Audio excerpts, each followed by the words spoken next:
네, 오늘은 출애굽기 2장의 말씀을 중심으로 내가 몰라서 그렇지 하나님의 은혜는 계속되고 있다라고 하는 제목의 말씀을 전하고자 합니다. 오늘 출애굽기 2장이고 모세의 출생 스토리입니다. 제가 이게 모세의 입장에서 생각해 봤습니다. 가만 보니까 모세는 참 불쌍한 인생인 것 같습니다. 태어나서 3개월 만에 어찌되었든지 간에 부모에게 버림을 받았죠. 그리고 또 어떻게 해가지고 바로 공주의 품에서 길러졌지만 오늘 내용을 보니까 히브리인이라는 것을 사람들이 다 알아요, 몰라요? 다 알고 있더라라고 하는 거예요. 그러니 바로 왕이 모세를 그렇게 달갑게 보지 않았던 것 같습니다. 여러분, 그러니까 한번 생각해 보세요. 바로 왕의 입장에서는 너 한번 사고라도 한번 쳐봐라. 당장에 궁궐에서 쫓겨나게 될 줄로 알아라. 이런 마음으로 보고 있지 않았겠습니까? 그러니 그런 환경에서 자라다 보니까 그 인생이 얼마나 눈치 보고 불안해하고 두려운 인생이었겠느냐라고 하는 거예요. 실제로 몰래 자기 딴에는 의로운 일을 하겠다고 히브리인을 도와주잖아요. 그래서 히브리인을 괴롭히던 애굽 사람을 쳐 죽였는데 그것 때문에 결국 어떻게 됩니까? 도망자 신세가 되어버렸다라고 하는 거예요. 그러니까 한 40년 인생을 지금 어떻게 산 거냐면 두려움 속에, 불안감 속에, 불확실성과 버림받음에 대한 트라우마, 또 상처, 고독, 그리고 애정결핍, 얼마나 애정이 결핍되어 있겠어요. 그러한 모습 속에 살았던 것이 모세의 전반기 40년의 인생이었다라고 하는 것입니다. 불쌍해요, 안 불쌍해요? 불쌍하죠. 그렇다고 모세가 아주 신앙이 좋았느냐? 그런 것 같지도 않습니다. 왜냐하면 여러분 야곱과 좀 비교해 본다면 야곱도 에서 형을 속여가지고 도망자 신세가 되었잖아요. 근데 그래도 야곱은 광야에서 잠을 잤는데 뭐를 봅니까? 하나님의 음성도 듣고 하나님께서 보여주신 환상도 보고 기도도 하고 예배도 하고 그러더라라고 하는 것입니다. 근데 모세는 그래요, 안 그래요?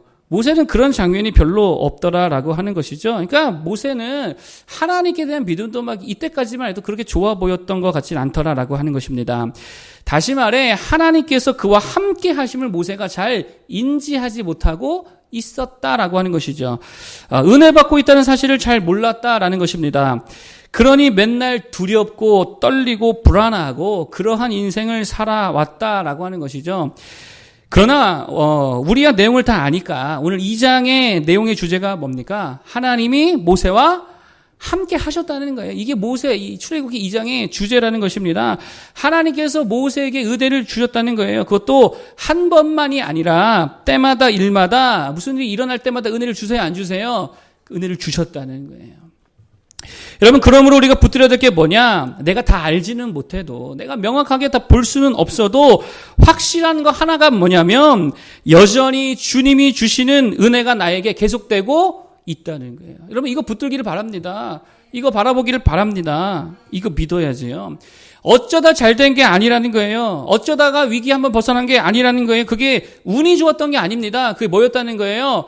하나님의 은혜였다는 것입니다. 그리고 그 은혜는 지금도 여전히 계속되는 줄로 믿습니다. 이거를 믿음으로 붙들어야 된다는 거예요. 여러분, 그래서 지난 금요일 날 그런 말씀을 드렸어요. 하나님의 축복은 장소에 임하는 게 아니라 누구에게 임한다고요? 사람에게 임한다고요.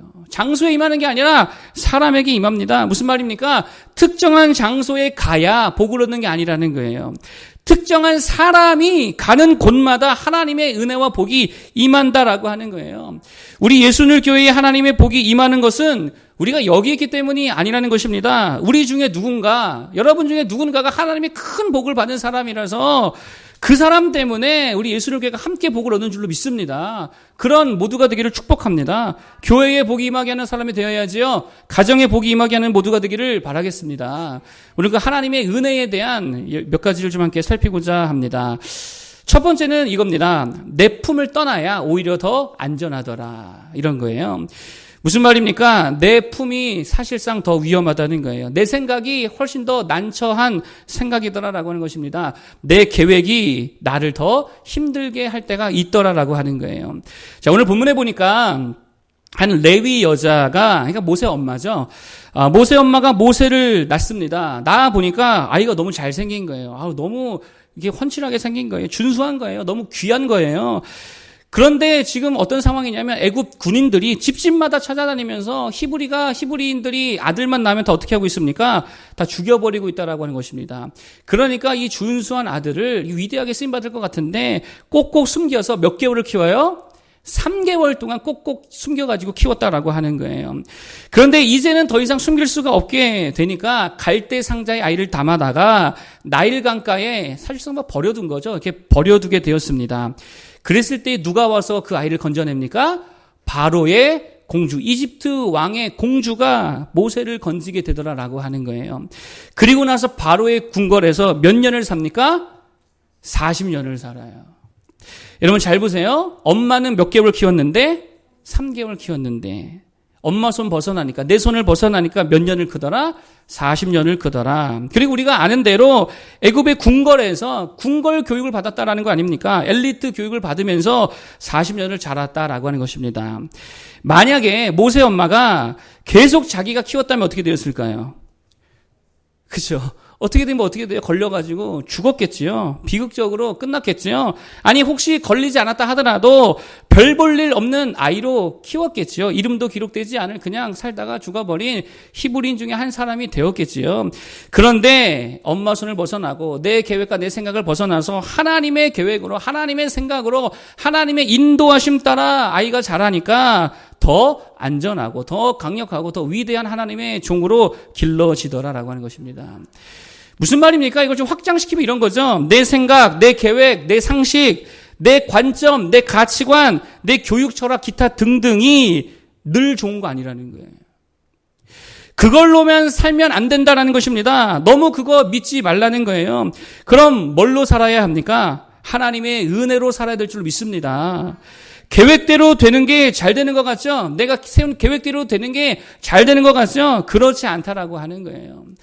여러분 신약 성경에 보면 베드로와 예수님의 대화 장면이 나옵니다. 이때 예수님께서 이제 내가 예루살렘에서 서기관들과 바리새인들에게 고난을 당해 죽어야 된다. 이렇게 예수님의 순환에 대한 예고의 말씀을 주십니다. 그러자 이때 베드로의 생각이 뭐였습니까? 아니라고. 그럴 리는 없을 거라고. 안 된다고. 그래서 실제로 예수님이 로마 군사들에게 잡히던 날에 베드로가 어떻게 합니까? 예수님이 잡으러 온 말고라고 하는 청년의 귀를 칼로 베어버려요. 이게 베드로의 계획이었고 베드로의 생각이었다라고 하는 거예요. 예수님을 지켜야 된다. 이게 베드로의 생각이었습니다. 우리들의 생각이지요. 그런데 여러분 생각해 보세요. 베드로의 계획대로 예수님이 잡히지도 않고 십자가에서 죽임을 당하지도 않았다라고 한다면 어떻게 되었을까요? 여기는 우리 모두는 다 망한 자들 되는 거예요. 구원받지 못합니다. 그런데 베드로의 계획대로 우리 생각대로 되지 아니하고 하나님의 뜻대로 되니까 하나님의 계획대로 되니까 영생을 얻을 문이 열리게 되더라라고 하는 거예요. 여러분 오늘 모세도 마찬가지라는 거예요. 모세의 계획이 뭡니까? 모세가 자라서 40세 때 자기 계획이 뭐였어요? 자기가 히브리 백성을 도와주고 히브리인들의 리더자가 되어서 그들을 한번 내가 이끌어 보겠다. 이게 그의 계획이었죠. 그의 생각이었죠. 그런데 계획대로 되지 않았다는 거예요.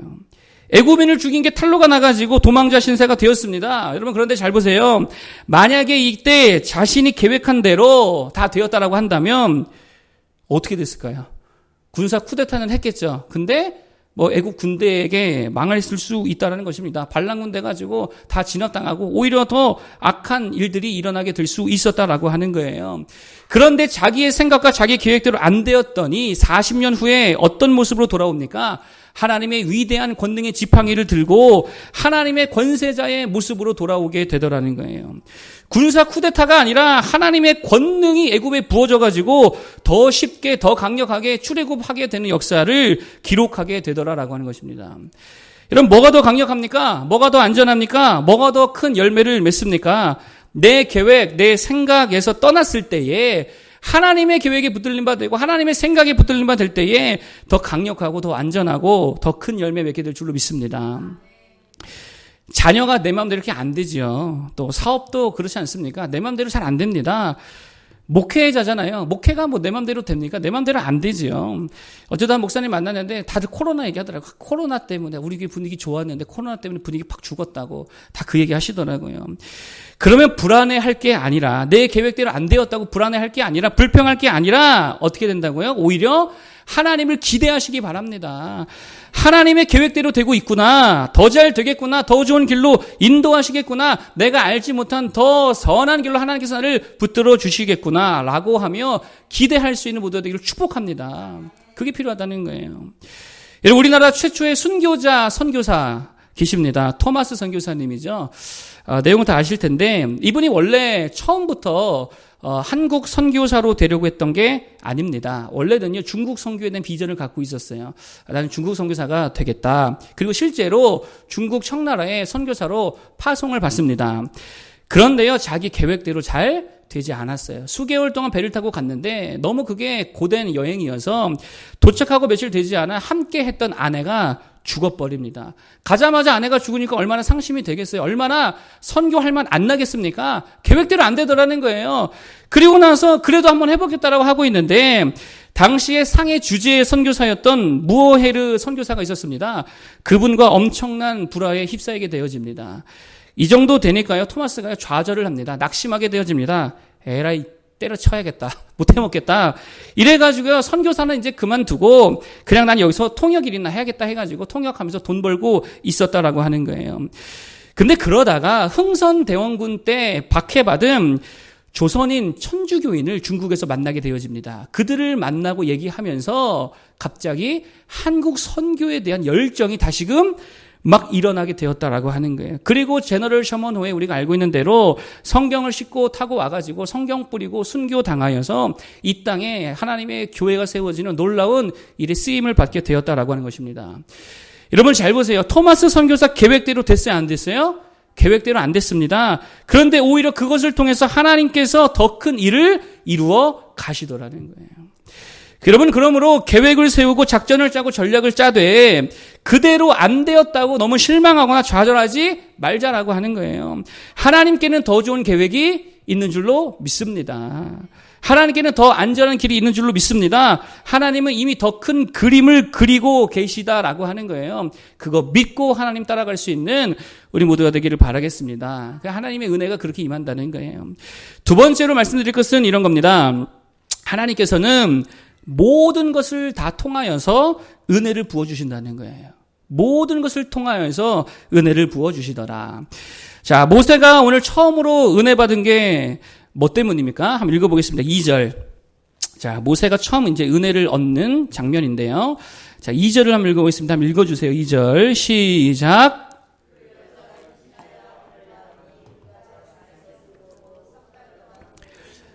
아멘. 원래 죽어야 되는데 석 달 동안 은혜 입었잖아요. 근데 뭐 때문에 은혜 입었어요? 뭐를 보고 살려줬더라? 잘생긴 거 보고. 그래서 모세가 처음 은혜 받은 그게 왜 그러냐? 잘생긴 것 때문에 은혜 받았다는 거예요. 여러분, 그러니까 하나님께서는요, 생긴 것 통해서도 은혜를 주시는 줄 믿습니다. 잘생긴 자에게 은혜도 주시고 못생긴 자에게도 은혜 주세요, 안 주세요? 은혜 주세요. 제가 성경을 한번 생각해 봤습니다. 창세기에 보니까 얼마 전에 살폈죠. 야곱의 두 아내가 나옵니다. 라헬과 레아라고 한 두 아내가 나오는데 라헬은 예뻤습니다. 레아는 못생겼습니다. 근데 누가 하나님의 은혜를 받아요? 라헬이 받지 않습니다. 레아가 받습니다. 레아가 왜 은혜 받았을까요? 못생겨서 받았다라고 하는 거예요. 성경을 보면 진짜 못생겨서 받았습니다. 라헬은 너무 예뻐가지고 야곱에게 사랑을 다 받았습니다. 남편 사랑을 다 받았습니다. 독차지했습니다.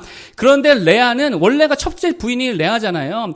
첫째 부인임에도 불구하고 못생겨가지고 남편에게 사랑받지 못했다라고 하는 거예요. 그랬더니 하나님께서 남편에게 사랑받지 못하니까 불쌍하잖아요. 그래서 하나님이 대신 남편 대신에 모든 사랑과 은혜를 다 쏟아부어 줬다는 게, 그게 누구예요? 레아였다는 거예요. 뭐 때문에 은혜 받았다고요? 못생긴 것 때문에 은혜 받았다는 거예요. 여러분, 그러니까 생긴 거 고칠 필요 있어요, 없어요? 생긴 거 고칠 필요 없어요. 하나님은 잘생기면 잘생긴 대로, 못생기면 못생긴 대로 생긴 거를 통해서도 은혜를 주시더라라고 하는 것입니다. 또 모세가 오늘 누구에게 은혜를 받았습니까? 바로의 공주로부터 은혜를 입게 되어집니다. 바로의 공주가 누구죠? 히브리인에게는 원수 같은 사람입니다. 왜냐하면 아들 다 죽이고 있잖아요.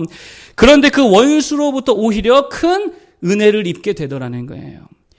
여러분, 제가 2차 세계대전 관련된 뭐 영화나 이런 것들을 이제 종종 보게 되어지는데 거기 보면 그런 이야기들이 좀 있습니다. 피아니스트라고 하는 영화, 여러분, 이거 명작입니다. 대부분 이게 평점 10점, 만점 다 나오거든요. 여러분, 이 영화 한번 보시기 바랍니다. 여기 보면 한 피아노 천재, 유대인이 나옵니다. 근데 그게 어쨌든 2차 세계대전 중에 홀로코스트로 인하여서 유대인에 대한 엄청난 박해가 일어나지요. 그래가지고 나중에는 한 집에 숨어서 거의 폐허 같은 전쟁 폐허 집에 숨어서 다락에 지내게 되어집니다. 그러다가 먹을 거 구하러 내려왔는데 먹을 것을 거지처럼 구하던 와중에 독일군의 아주 세련된 잘생기고 세련된 장교와 딱 맞닥뜨리게 되는 거예요. 당시 장교에게는 어떤 권한이 있었냐면 유대인에 대한 즉결 처형권이 있었습니다. 그렇기 때문에 유대인이면은요, 당시에 무조건 죽일 수 있는 권한이 있었다라고 하는 거예요. 그래서 이 장교가 물어봅니다. 너 누구냐? 이 거지 같은 유대인에게 물어보는 거예요. 그랬더니 이 유대인이, 다 유대인인 거 알지요? 이렇게 말합니다. 저는 피아니스트입니다. 근데 마침 거기에 피아노가 있었어요. 쳐봐라. 그랬더니 피아노는 이제 죽을 수도 있잖아요. 마지막 혼신을 다해서 피아노 연주를 하게 되어집니다. 근데 이 장교가요, 죽이지 않고 먹을 거를 줘요. 그리고 나서 그다음부터 매일매일 찾아와서 먹을 거를 주게 되어집니다. 생명을 살려줬다라고 하는 거예요. 결국 전쟁에서 독일이 패배하잖아요. 그래서 독일군이 나중에 다 이제 퇴각할 때에는 자신이 마지막 입고 있던 고급 그 장교 코트, 그때 한겨울이었는데 그 코트까지 이 유대인에게 벗어주면서 생명을 살려주더라라고 하는 거예요. 누가 살려준 거예요? 원수를 통하여서도 하나님께서 큰 은혜를 주시더라라고 하는 것입니다. 그래서 마지막 장면에서 이 유대인이 이 독일 장교에게 말합니다. 이 은혜를 어떻게 갚아야 할지 이렇게 말해요. 그랬더니 그 장교가 그럽니다. 언젠가 당신의 연주회에 제가 한번 꼭 찾아가겠습니다. 이러고 이제 헤어지게 되어집니다. 여러분 잘 보세요. 하나님께서는요, 원수의 손길을 통하여서도 은혜를 주시더라는 거예요. 무슨 말입니까? 하나님은 모든 것을 은혜의 통로로 사용하신다는 거예요. 모든 것을 은혜의 통로로 사용하시는 하나님을 믿으시기를 바랍니다. 가난하면 은혜를 못 주십니까? 아니죠. 가난을 통하여서 은혜 주신다는 거예요. 멍청하면은요, 멍청함을 통하여서도 은혜 주실 줄로 믿습니다. 부지런한 자에게는 부지런함을 통해서 주시고요. 공부 잘하면 그 공부 잘하는 지혜를 통하여서도 은혜를 주신다라고 하는 거예요. 장애가 있으면 그 장애를 통하여서도 하나님은 큰 은혜를 부어줄 줄로 믿습니다. 가정에 불화가 있다. 진짜 거지 같은 집안이다. 그 모습을 통하여서도 하나님은 큰 은혜를 부어주실 수 있다라고 하는 거예요. 어떤 것도 하나님의 은혜를 막을 수가 없다라는 것입니다. 어떤 것도 하나님의 은혜에 방해물이 될 수 없다는 거예요. 그걸 믿는 모두가 되길 바라겠습니다. 여러분, 그래서 이사야서에 보니까 이런 말씀이 있어요. 이거는 PPT를 제가 안 줬는데 제가 읽어드릴게요. 이사야서 27장 8절에 보니까 이런 말씀이 있습니다. 주께서 백성을 적당하게 견책하사 쫓아내실 때에, 그 다음 들으세요. 동풍 부는 날에 폭풍으로 그들을 옮기셨느니라. 뭘로 옮기셨다고요? 폭풍으로 그들을 옮기셨느니라. 여러분, 바다에 폭풍이 불면 어떻게 됩니까? 죽잖아요. 고난이잖아요. 누가 폭풍을 바라겠습니까? 그런데 그 폭풍과 같은 고난의 상황을 통해서 오히려 더 빨리 가게 하시더라는 거예요. 그게 하나님의 약속의 말씀이라는 거예요. 폭풍도, 그 고난도 은혜의 통로로 하나님이 사용해 주시더라는 거예요. 여러분, 다윗이가 목동으로 있으면서 맨날 한 게 뭡니까? 양치기니까 그때 뭐가 있습니까? 뭐 할 게 없죠. 그러니까 맨날 음악하고 노래 부르고, 그리고 또 한 가지 맨날 한 게 물맷돌로 돌 맞추고 나무 맞추고 맨날 그거 했다는 거예요. 심심해서 할 게 없으니까 물매 가지고 맨날 저거 한번 맞춰볼까 던지고 연습하고 하루에 수천 번씩 했다라는 것입니다. 그러니까 맨날 그것만 하니까 물매의 달인이 돼야 안 돼요. 물매 달인이 되잖아요. 그런데 결국 그 물매로 누구를 때려 눕힙니까? 골리앗이라고 하는 블레셋의 장수를 물맷돌로 때려 눕히게 되어집니다. 그래서 온 국민의 사랑과 지지를 한 몸에 받게 되었다라고 하는 것입니다. 다윗이 그거 알고 준비했습니까? 아니죠. 하나님께서 그걸 있는 대로 사용하셨다라고 하는 거예요. 여러분, 그러니까 뭐 걱정할 필요가 없는 줄로 믿습니다. 하나님이 은혜 주시는데 방해될 게 없다는 거예요. 어떤 상황에서 하나님 은혜를 주실 줄로 믿습니다. 오죽하면 사도 바울이 이런 말을 했어요. 이런 말을 했습니다. 뭐라 그랬냐면, 죄가 있는 곳에 은혜가 더하니라. 이런 말씀 있는 줄 알았어요? 그치, 아셨죠? 죄가 있는 곳에 뭐가 더했다고요? 은혜가 더했다고요. 무슨 말이에요? 죄지란 얘기가 아니라 하나님은요, 죄마저도 하나님의 은혜에 주시는 통로로서 사용하신다는 거예요. 한 지체 장애자를 둔 부모가 있었습니다. 자녀가 지체하다 보니까 걱정이 뭐 이만저만이 아니겠지요. 나이는 아이가 20살이 넘었는데 지적 지능이 5세 정도, 6세 정도였다라고 합니다. 그러니 그 부모 마음이 얼마나 힘들었겠냐라고 하는 것입니다. 그런데 한 사건이 있은 후부터 이 자녀의 아픔을 놓고 이제는 감사하기 시작했대요. 그 사건이 뭐였냐? 이런 겁니다. 언젠가 또래 자녀를 둔 다른 한 집사님을 만났는데 그 집사님 고민이 뭐냐면 아이들이 이제 중학교, 고등학교가 지나가면서 그때부터 교회를 안다고 시작하더라는 거예요. 그러니까 엄마가 집사니까 얼마나 자녀들 교회 나오기를 원하겠습니까? 그래서 교회 나오라고, 예수 믿어야 된다고 아무리 얘기해도 자녀들이 하는 말이 하나님이 어디 계시냐고 있으면 보여달라고, 하나님이 살아계시면 우리에게 왜 이런 어려움이 찾아오냐고, 하나님이 살아계시면 우리가 왜 이렇게 지지 가난하게 살아가냐고, 하나님 없다고 이러면서요 하나님 믿기를 거부하고 그렇게 교회 다니고 기도하는 엄마를 못 살게 굴더라라고 하는 것입니다. 이 이야기를 들으면서 이 지적 장애 아이의 엄마가요 자기 자녀 생각하면 되게 감사했대요. 왜냐? 비록 지능은 5세지만 자기 자녀는 엄마가 말하는 걸 다 믿어주더라는 거예요. 천국 얘기하면 천국 다 믿고, 예수 얘기하면 예수 다 믿고, 부활 얘기하면 부활 다 믿고, 알고 믿는지 모르고 믿는지 몰라도 얘기하는 족족 다 믿어주더라는 거예요. 그러니 그걸로 인해서 감사하게 되었다라고 하는 것입니다. 여러분 잘 보세요. 어떤 상황에서도 하나님은 은혜 주시는 줄로 믿습니다.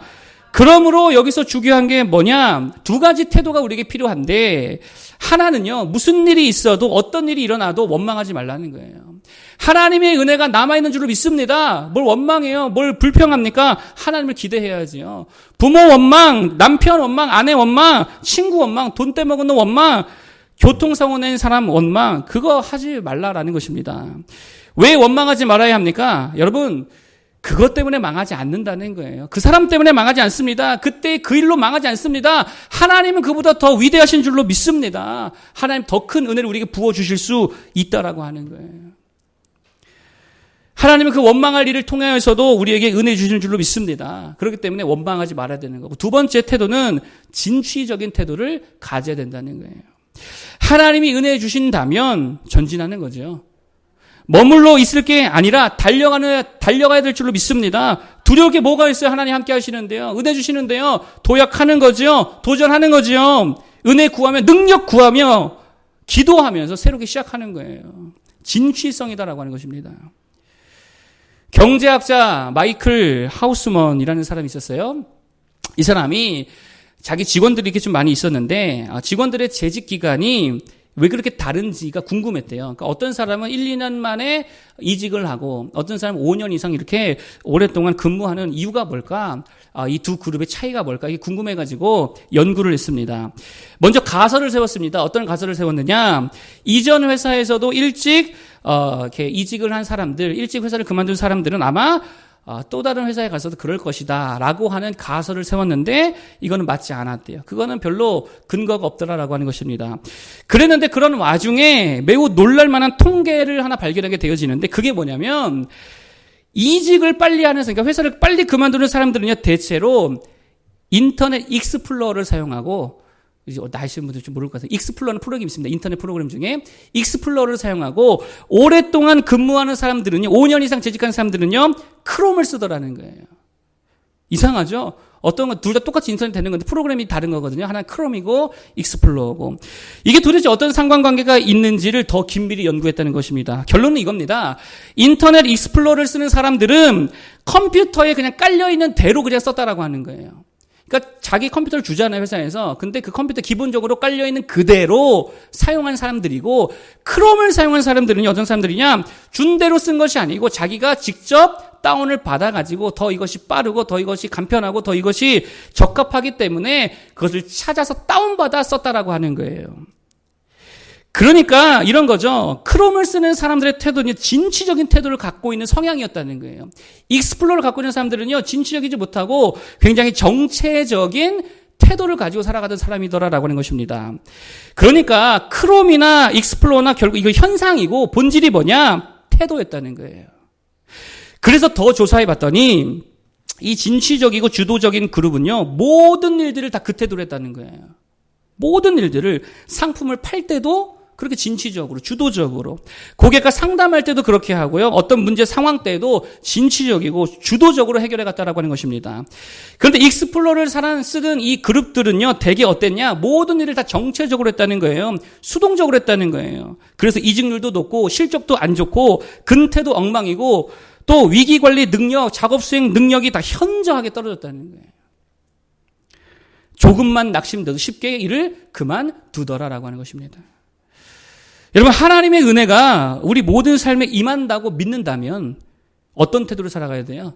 정체적입니까? 진취적입니까?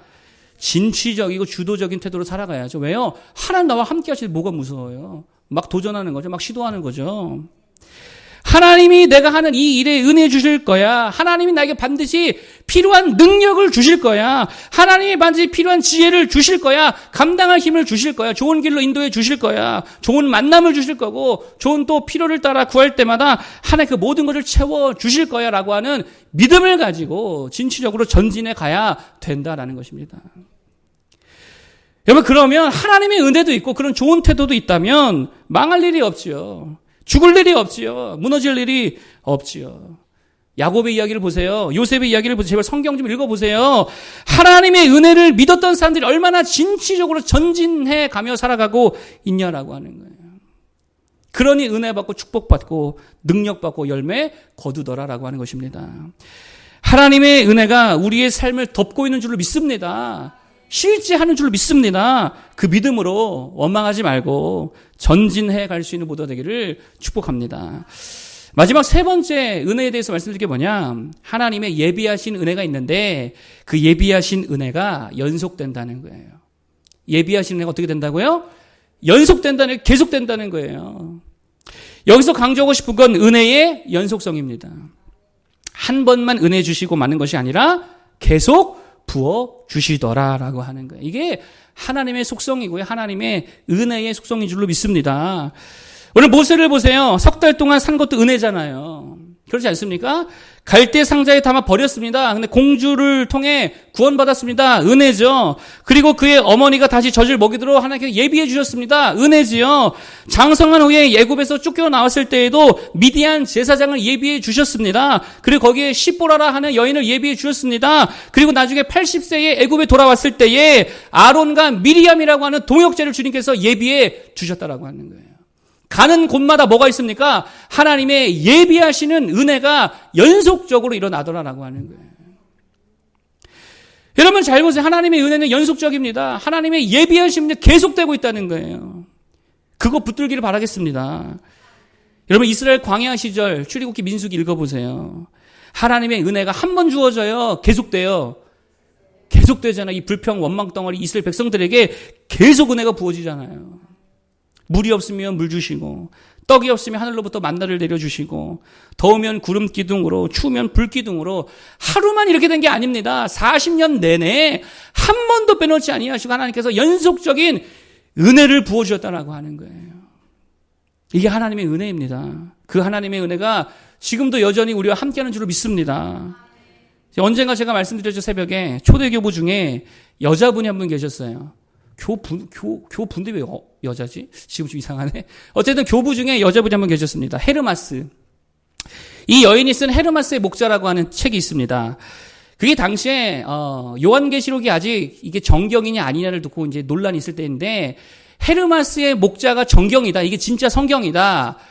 또 한쪽으로 요한계시록이 진짜 성경이다. 이거 놓고 다툴 정도로 엄청난 영향력이 있었던 책이었습니다. 근데 이 책의 내용을 보니까 사실 성경적이지 않은 내용이 있어요. 그래서 이제 정경 채택이 안 된 건데 어떻게 쓰여 있냐면 회개에 대해서 이렇게 쓰여 있습니다. 예수 믿고 나서 지은 죄는 우리가 예수 믿고 나서 죄 짓잖아요. 그 예수 믿고 나서 지은 죄는 일평생 동안에 한 번 회개하여 용서받을 수 있대요. 몇 번이요? 한 번. 근데 한 번 용서받고 또 죄를 지으면 그때는 다시는 용서받지 못하고 영원한 저주를 받아 지옥에 갈 수밖에 없다. 이게 이 책의 골자예요. 성경적이에요? 비성경적이에요? 비성경적이죠? 이런 말이 어디에 있어요? 하나님의 은혜는 한 번만 주어지지 않습니다. 연속되는 줄로 믿습니다. 영원한 줄로 믿습니다. 이거 믿어야죠. 이딴 책을 따라가요. 헤르마스가 모르는 게 뭐예요? 은혜의 연속성. 이거 몰랐다는 거예요. 하나님의 은혜의 속성을 몰랐다는 거예요. 하나님의 은혜는 계속된다라는 것입니다. 우리 문제가 뭐예요? 우리 문제. 하나님의 은혜를요, 막연하게 내 무의식 중에 어떻게 생각하냐? 단발적이라고 생각하는 경향들이 있어요. 지난번 위기를 벗어났으면 이번에도 벗어나게 해줄 줄 믿습니다. 근데 이번에는 걱정해요. 지금까지 잘 해왔는데 이번 위기에는 막 엄청 걱정해요. 두려워해요. 하나님 또 해주실 건데. 위기가 올 때마다 걱정하고 근심하고 스트레스 받고 그러고 있다는 거예요. 지난번에도 고치신 주님이라면 이번에도 고치실 줄로 믿습니다. 저번에도 채워주신 주님이라면 이번에도 다 채워주실 줄로 믿습니다. 그래서 빌립보서 4장 19절 한번 띄워주세요. 빌립보서 4장 19절. 여러분이 한번 읽어주세요. 여러분이. 자, 시작.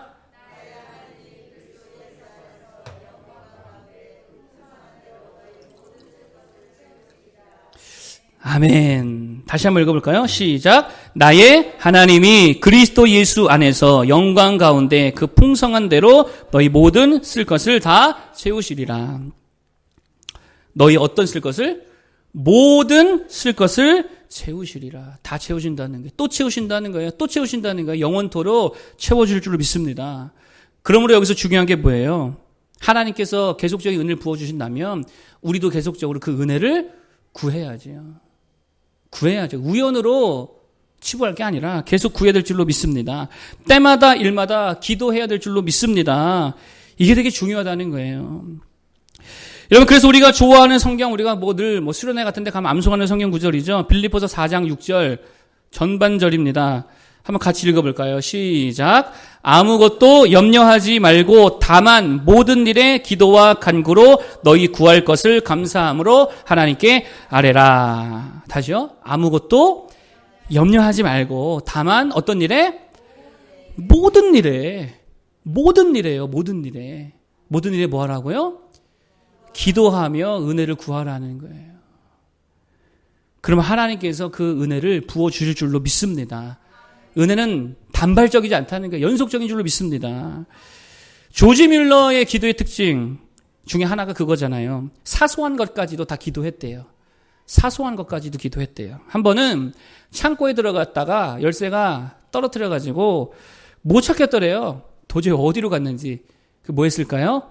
기도했대요. 하나님, 우리 불쌍한 자녀들, 고아들 먹을 거 줘야 되는데 창고 열쇠를 잃어버렸다고 찾게 해달라고. 찾았을까 안 찾았을까요? 찾았죠. 그렇게 몇 번 응답받았다? 조지 뮬러가 5만 번이나 응답을 받았대요. 5만 번. 5만 번 기도 응답받은 비결이 뭡니까? 하나님의 은혜의 연속성을 믿은 거예요. 하나님이 나에게 또 은혜 주시지. 또 은혜 주시지. 계속 구하는 거예요. 여러분, 마귀가 가지고 있는 가장 강력한 무기, 우리를 속이고 있는 가장 강력한 무기가 뭔지 아십니까? 이런 거예요. 자기 유기감. 유기가 뭐예요? 버려졌다는 거죠. 자기 유기감. 이게 뭐냐면 스스로 버림받았다라고 생각하게 한다는 거예요. 이 생각에 사로잡히면 망합니다. 이런 거죠. 난 버림받았어. 하나님도 나를 버리셨어. 하나님도 나를 아마 용서하지 않을 거야. 하나님께서 내게 은혜를 거두신 것 같아. 하나님의 영광이 떠나버렸나 봐. 하나님의 영이 나를 떠난 것 같아. 자기 유기감. 여러분, 여기에 휩싸이면 망합니다. 엘리 제사장 가문이 사무엘상에 나옵니다. 엘리 제사장 가문. 왜 망했어요? 이 가문 망했거든요. 완전 망해버렸습니다. 왜 망했어요? 홈니와 비느하스라고 하는 망나니 자녀가 있었죠. 그 자녀 때문에 망한 게 아니에요. 잘 보세요. 사무엘도 자녀가 망나니였어요. 그 위대한 사무엘 선지자도 자녀 교육은 잘 못했나 봐요. 자녀가 망나니였어요. 다윗도 자녀들이 어때요? 개차반이에요. 야곱도요. 똑같아요. 다 망나니, 다 죄인이에요. 그런데 왜 그 가문은 멀쩡한데, 다윗 가문은 멀쩡한데 엘리 가문만 망했냐라고 하는 거예요. 왜 망했어요? 자기 유기감에 사로잡혀 있었어요. 하나님이 우리 가문을 버리셨다. 하나님의 영광이 이스라엘을 떠났다. 이 생각에 사로잡혀가지고 이가봇이다. 하나님의 영광이 우리를 다 떠났다. 이 자기 유기감에 사로잡혀서 망했다는 거예요. 하나님의 은혜의 연속을 붙들기 바랍니다. 이거 믿음으로 붙들어야죠. 망하긴 뭘 망해. 하나님 함께 계시는데. 여전히 하나님은 여러분을 사랑하십니다. 여전히 하나님 여러분들 붙드십니다. 여전히 하나님 여러분과 함께 하십니다. 여전히 여러분의 삶에 일하신다는 거예요. 여러분의 가정을 사랑하십니다. 우리 교회를 사랑하십니다. 여전히 은혜 부어주신다는 거예요. 그걸 믿음으로 붙들어야 된다라고 하는 것입니다. 그게 믿음의 사람이고 성령의 사람이라는 거예요. 여러분, 위기가 왔다고 버림받은 거예요? 위기가 왔다고 버림받은 거예요? 응답이 더디다고 버림받은 거예요? 마귀에게 속지 말기 바랍니다. 다윗이 고난 중에 있을 때 한 고백이에요. 다윗 고난 참 많이 받았죠? 위기가 참 많았습니다. 이거 함께 보고 마치겠습니다. 시편 27편 3절인가요? 자, 다 같이 한번 읽어보겠습니다. 시작. 군대가 나를 대적하여 진칠지라도 내 마음이 두렵지 아니하며 전쟁이 일어나 나를 치려 할지라도 나는 여전히 태연하리로다. 우리 한 번 더 읽겠습니다. 시작. 군대가 나를 대적하여 진칠지라도 내 마음이 두렵지 아니하며 전쟁이 일어나 나를 치려 할지라도 나는 여전히 태연하리로다. 아멘. 어떤 상황에서도 나는 여전히 태연하리로다. 무슨 말이에요? 여전히 은혜 주실 하나님을 나는 확실히 믿는다. 나는 확실히 믿는다. 신뢰하고 있다는 거예요. 기도하고 있다는 거예요. 그 하나님의 사랑을 믿고 있더라라고 하는 것입니다. 이 다윗의 믿음을 본받아 은혜를 누리는 모두 되기를 축복합니다. 오늘 은혜에 대해서 세 가지 말씀드렸습니다. 첫 번째, 내 품을 떠나야 더 안전하다라 그랬죠. 내 품을 떠나야 더 강력하고 더 많은 열매 맺습니다. 하나님께는 더 큰 그림이 있습니다. 더 정확한 계획이 있습니다. 그러므로 내 계획과 내 생각대로 안 된다고 낙심하거나 절망할 이유가 없다는 거예요. 내 계획대로 하나도 안 돼도 누구의 계획대로 돼요? 하나님의 선하신 계획대로 우리를 이끄실 줄을 믿습니다. 이거 붙들어야죠. 두 번째, 하나님은 모든 것을 통해서 모든 상황 속에서도 최악의 상황 속에서도 뭐를 주신더라? 은혜 주십니다. 그 어떤 것도 하나님의 은혜를 막을 수가 없습니다. 가난하면 가난을 통해 주시고요. 미련하면 미련함 통해 주시고요. 위기와 장애, 실패, 역경 오면 그것을 통하여서 은혜 부어 주십니다. 그러므로 그 은혜를 우리가 믿는다면 두 가지 태도가 중요하다 그랬죠. 첫 번째, 원망하지 말고, 원망하지 마세요. 원망하면 무조건입니다. 축복은 건너가요. 한 몇 년 미뤄져요. 두 번째, 진취적인 태도. 하나님 함께 한다면 감당할 수 있다라고 하는 진취적인 태도 가지고 전진하길 바랍니다. 그럼 승리할 줄로 믿습니다. 세 번째, 하나님의 은혜는 단발적이다, 연속적이다. 연속이라는 거예요. 영원할 줄로 믿습니다. 우연이 아니라는 거예요. 계속됩니다. 여전히 우리를 붙드십니다. 마귀가 주는 유혹이 있다 그랬죠? 자기 유기감. 난 버려졌어. 난 망한 것 같아. 난 더 이상 일어날 수 없어. 하나님이 날 떠난 것 같아. 아니요. 그 착각이에요. 속임이에요. 여전히 함께 하십니다. 그러므로 다윗과 같이, 그의 고백과 같이 우리도 여전히 주를 바라고 여전히 주를 믿고 신뢰하는 마음으로 모든 일에 기도하여 은혜와 축복을 누리는 모두 되기를 바라겠습니다. 우리 찬양 오랜만인데요. 함께 해볼까요? 주 나의 모습 보내.